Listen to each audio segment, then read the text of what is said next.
Welcome to static and dynamic balancing machine. So before we start the experiment, we need to know what do we mean by balancing. So balancing is the act of designing the high-speed engine or machine in such a way that the magnitude of the unbalanced force on the rotating and reciprocating parts of those high-speed engines or machines are minimum. So what happens if those unbalanced forces are not minimum? So those unbalanced forces, they may lead to some unpleasant or dangerous vibrations due to certain dynamic forces. So that phenomenon has to be avoided. So let us know what are the consequences of those dynamic forces which are developed in the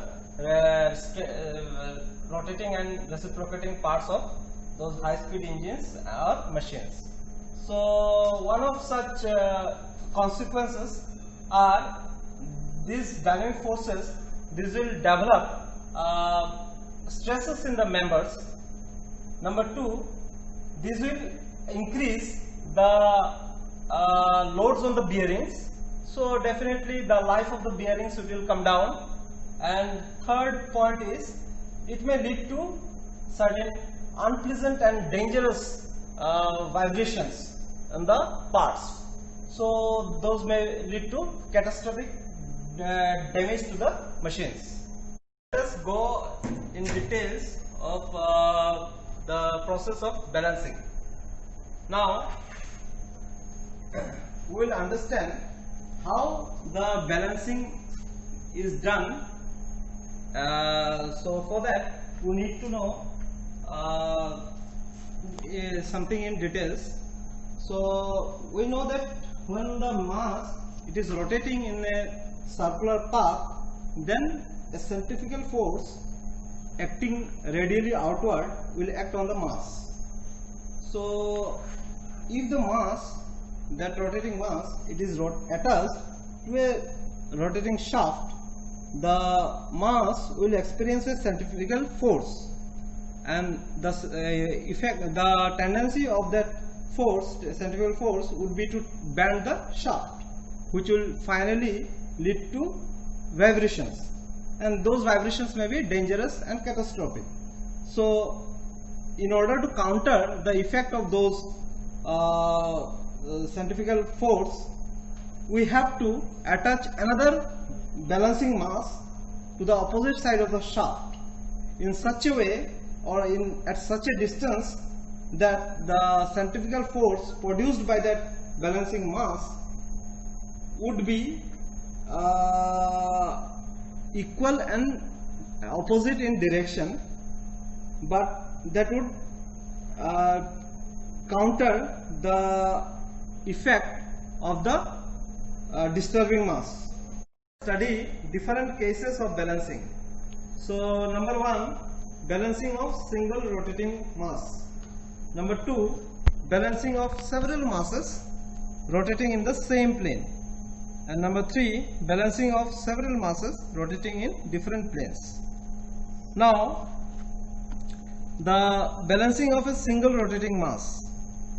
Let me show you the internal arrangements of this setup. Now here we are showing you four different planes which are mounted over one shaft. Seeing that in these planes there are different slots at different radial locations. So the first, okay, so these planes, these contain three slotted circles. The innermost slotted circle have a diameter of 75 mm. The second one has a diameter of 100 mm, and the outermost slot has a diameter of 125 mm, and the distance between two consecutive planes is 100 mm. and the mass of the stud. So this is the stud I already spoke about. So this is the stud and two knurled nuts. So these are the two knurled nuts, this one and this one.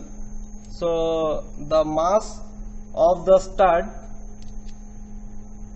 included with two knurled nuts, this combined mass comes to be 70 gram. Yeah, so this comes to be 70 gram, and we have masses of 5 gram, 10 gram, 20 gram and 50 grams. So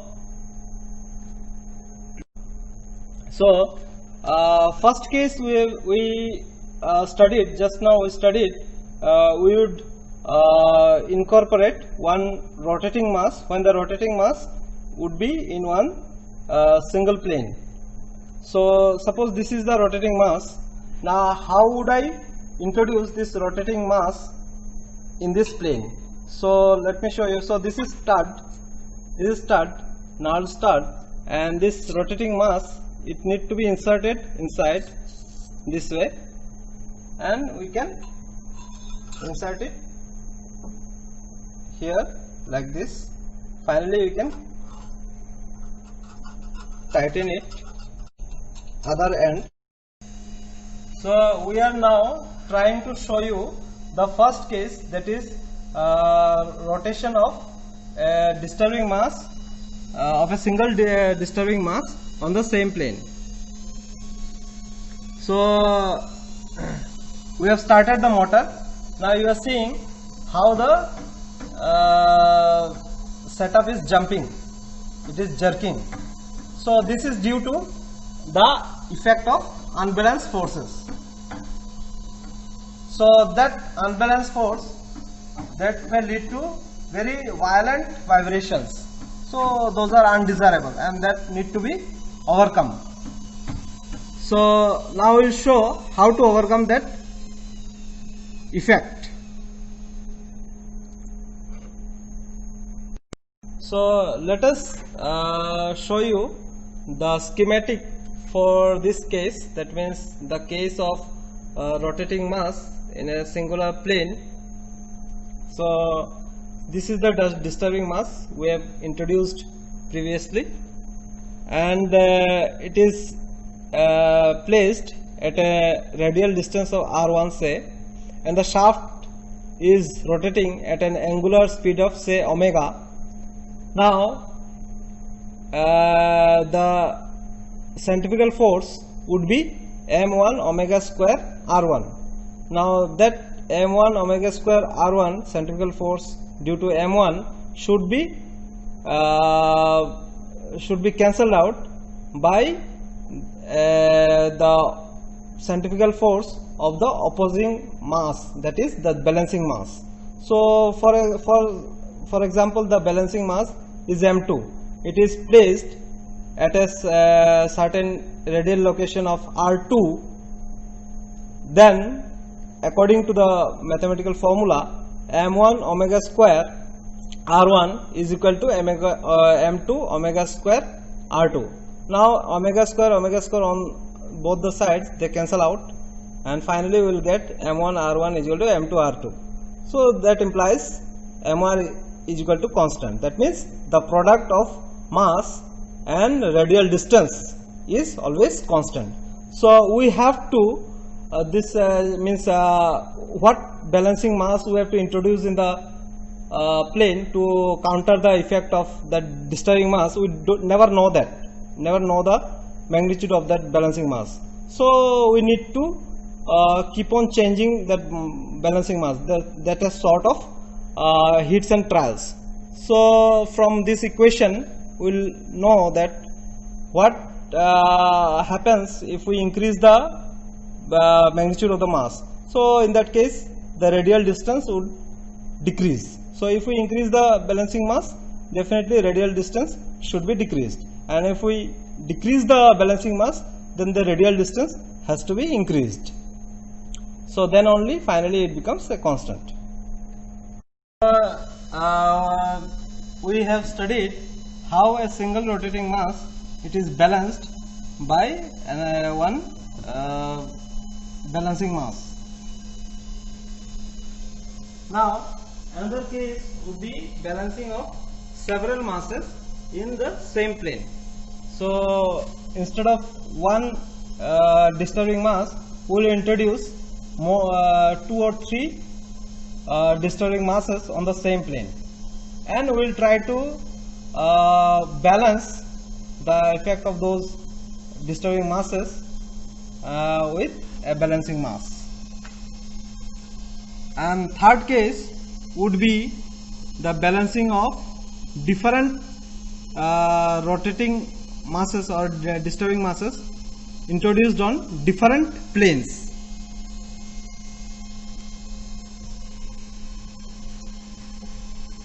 Let me first brief you what is static balancing and what is dynamic balancing. So let me show you by opening this chamber. So suppose in this plane, this is the disturbing mass. Now it is introduced and another balancing mass it is introduced in this plane, which is different. So the centrifugal forces, they may cancel out each other in terms of magnitude, but in terms of direction, what happens is the line of action of this disturbing force would be opposite to or would be different to that of the line of action of the balancing mass. So due to that, due to those different lines of action, there would be one couple. So that couple should be cancel out by another couple, forming another couple. So that becomes the case of dynamic balancing. That means in case of static balancing, only the force equilibrium is considered, whereas in case of dynamic balancing, we consider 2 equilibrium equations. One is force equilibrium equation and another is couple equilibrium equation. So for calculation part, we need to know one thing, that there are 2 procedures for calculation. One is analytical method, which is based on the force equilibrium equation and the couple equilibrium equation, as I demonstrated, and the second procedure is graphical method. Take the help of the diagrammatic representation of the centrifugal forces. So such way we have to represent the diagrams. So this will finally be helpful in the calculation of the forces, and this force polygon would be helpful for the calculation part. Now you can see one practical balancing example of this crankshaft. This is crankshaft. This is fitted in engine. So in this crankshaft there will be connecting rod that will be connected with piston, where piston resides in the cylinder. So this one Maruti Wagoner car engine's crankshaft. So this you have seen in this crankshaft. These are called crank. This is one crank where here piston connecting rod will be connected, and from this connecting rod piston will be connected. This one crank, this one 1, 2, 3, 4. Total 4 cylinders. This is 4-cylinder car's crankshaft. So here you have seen this in this crank there are holes. In this crank, pair of crank, 1, 2, 3, 4 holes here, 4 holes here, and this side you see in this crank here 2 holes, but one hole's depth is more, one is very small, and this is depth is less, this is depth is more. Like that you can see This hard crank also having hole where depths are more, and here also holes are here but depth is less. So this side only one hole. Why these things are given? This is actually for balancing purpose. For balancing, either you can add mass or you can remove mass.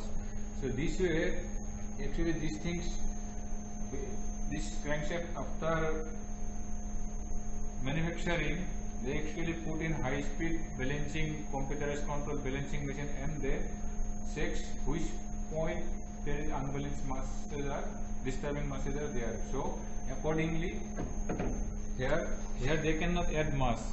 Adding mass not possible here, so that they remove mass by drilling these holes.